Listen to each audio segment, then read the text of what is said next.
disrespected yet? Does this defense have any heart? No, they suck.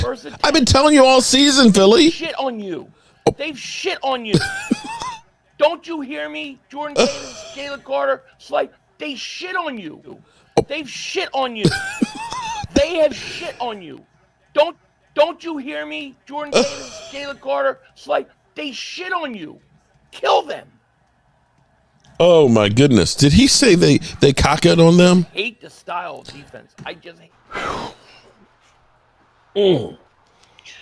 Hoo-wee.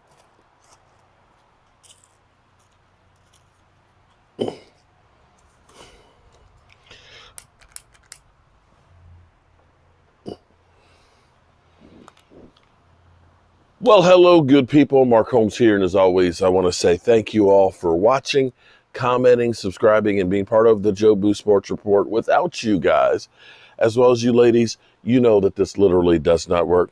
Hope everybody's having a great day. It's been a great weekend if you are a Dallas Cowboy fan. It's nice to be home. I'm a little bit spent right now because I got up about 6 o'clock this morning and hand sanded the floor before I varnished it and drove up the road. Got here about a half hour before the 1 o'clock games and watched the Commanders with the left hand up just look like ass. And I'm trying to understand something here. I'm asking for a friend. How is it that the Washington Commanders took the Eagles to overtime and almost beat them the second time, scoring 31 points in both games? I'm asking for a friend, Eagles fans, because that team just looks completely hapless. They fired Jack Del Rio. Ron Rivera, you know he's a dead man walking. That team is so bad, it's not even funny. And FYI, we are talking about, it's literally about a month away, thinking about tailgating at FedEx for that game. If you're interested, email me, cowboysmark94@gmail, to see if we are. It's probably going to be, I'm not going to go crazy like I did with all the stuff because it's a lot. It's a lot of time, it's a lot of money and everything else. But we'll still have Jobu wings and all that kind of stuff and things. But I'll start working on that, and just let me know if you're interested in being part of a tailgate. But watching the Eagles, who have been so arrogant, okay? They literally have opened the door now. And you hear Philly 500, we've got to run the table. We got to run the table. We got to run the table. Yeah, you do, because right now San Francisco and us are based one game behind you. We're 9-3. San Francisco's 9-3. San Francisco owns a tiebreaker over us. So in order for us to get the home field advantage, we got to take care of the games that we play. We basically have to win out. But we're going to need some help from other people. We need San Francisco to lose another one. And we're going to need, of course, the Eagles to lose another one besides us. But regardless of that, watching the Eagles play at home and getting beat the way they did, San Francisco is very physical. They're very physical. And they literally punched the Eagles in the mouth, and the Eagles could not respond. The Eagles had their chances because they started out with 2 drives. They looked like this was going to be a blowout, but they failed in the red zone.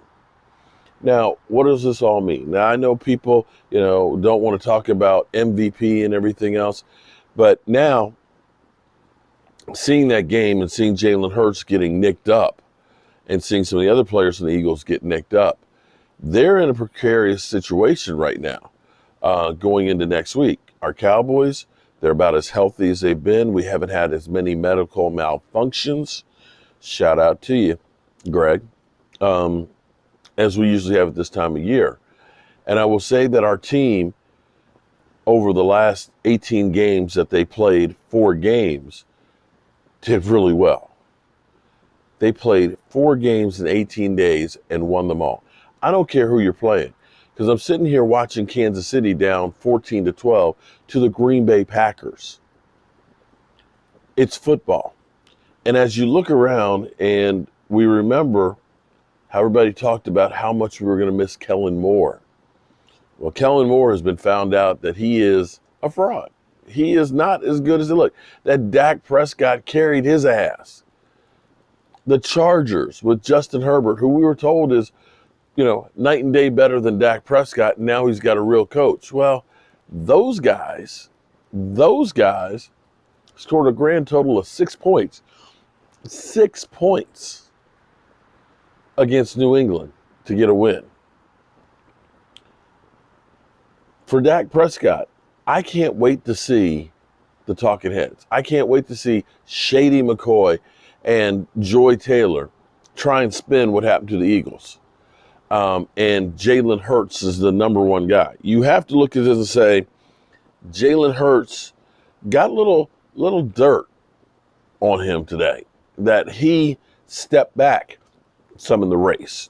Now, Brock Purdy was Purdy there in the, after the first onslaught. Purdy started getting himself together after that first quarter and had 3 TD passes and 300 some odd yards too. So you look at this and say, right now, San Francisco and Dallas, Brock Purdy and Dak Prescott, they got to be the 2 leading candidates at the moment for MVP. It's certainly not Josh Allen. And I'm not sure that really, other than reputation and the name people know, with Pat Mahomes. But Kansas City, it's been more defense saving them than offense. Kansas City has an average of 5.6 points in the second half of games this year. That's not real good. And then we have Shaq Leonard. Shaq Leonard, who all indications are that he looks like he's choosing the Dallas Cowboys. We'll make an announcement tomorrow morning. He's spending the evening and stuff mulling it over. And I'm not sure if you watch that defense get punked in Philadelphia, if you want to really be part of that defense or not. Not that we did great ourselves this past week, but we've got some ballers out there on our defense, between Deron Bland, between Stephon Gilmore, between DeMarcus Lawrence and Micah Parsons and Hankins and those guys, that you look at that and say, yeah, I got big bodies that can be in front of me to help protect me so I can make plays.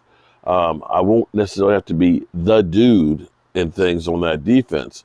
And I can be more of a role player versus going to Philadelphia. And Philadelphia, you're going to be plugged in as a starter day one, and you're going to be thrown into the fire. And how crazy is it that we're playing each other this week? Hate Week starts tomorrow. How crazy is it that we're playing each other this week, and this guy is deciding between which team? That's just crazy. But I will say, with that Eagle game tonight, and Eagle fans are going to be pissed off, of course, but they're always pissed off even when they win, that a big difference for the Eagles tonight was they didn't get all the calls like they usually get. And the fact that we see a penalty called on Lane Johnson when we all see him jump every single play before anybody else moves was a miracle. That was literally like the clouds parted and the skies opened up, and boom, here it was. The magic flag came flying down. That maybe things are changing for the Eagles, just like we had hoped. So it looks like my batteries are dying, so I need to hurry up and finish this before they die completely. We'll have plenty of time to talk about all this stuff tomorrow. But just remember, everybody, tell the people you love how much you love them, because you might not get the chance again. And I love you guys. And God willing, let me turn off the lights here. It's been so long since I've been here. Don't know how to do this anymore.